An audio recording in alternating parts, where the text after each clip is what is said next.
So this is a breadboard, and it's used for connecting electrical components or electronics components in a non-permanent sort of way. So you can use it to sort of prototype circuits.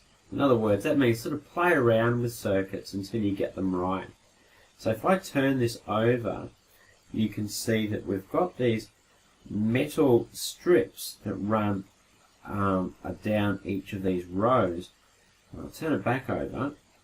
So that means that along each of these rows, each of these holes is connected. So we can put two components together, like for example we've got an LED here, and one of the legs of the LED I've put in this hole, and that means it's connected to this thing here, this resistor in the next hole.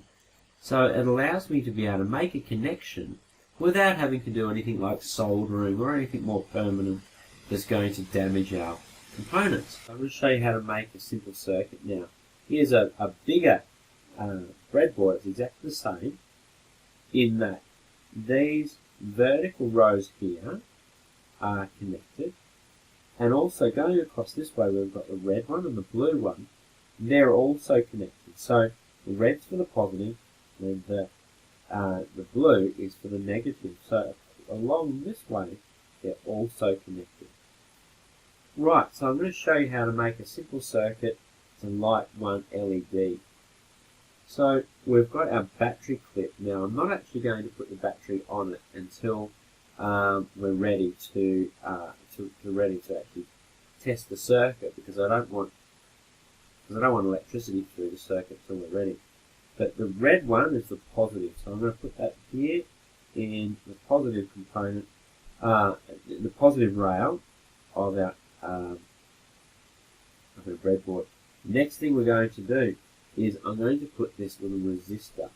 Now the resistor resists the flow of current through the circuit. If I didn't have a resistor in the circuit, too much current is going to flow through our LED, and our LED will break and may even explode. So we need to be very, very careful of that. So the resistor I'm going to put in the next hole there, because running this way they're connected. So I'll put it in that hole, and I'm going to go ahead and put it in one of the holes somewhere else in the breadboard. You just sort of push it down into place. Okay. Now I need to then go ahead and put my LED. So I'm going to use this green LED. So this is an LED, which is a light emitting diode. It only allows electricity to flow in one direction, and the direction it flows is that the positive here is the longer of the two legs. So we've got our positive side here. If we run through this, positive side of the battery is running this way, and then we've got our resistor. So I'm going to connect the positive side of the LED in that same row as our resistor. Now all I need to do to finish completing the circuit is actually to put our negative terminal in that same row. The last thing we need to do is just plug in our battery, and fingers crossed that should make it glow. You can see that's glowing there. So we've made a very simple circuit using the breadboard.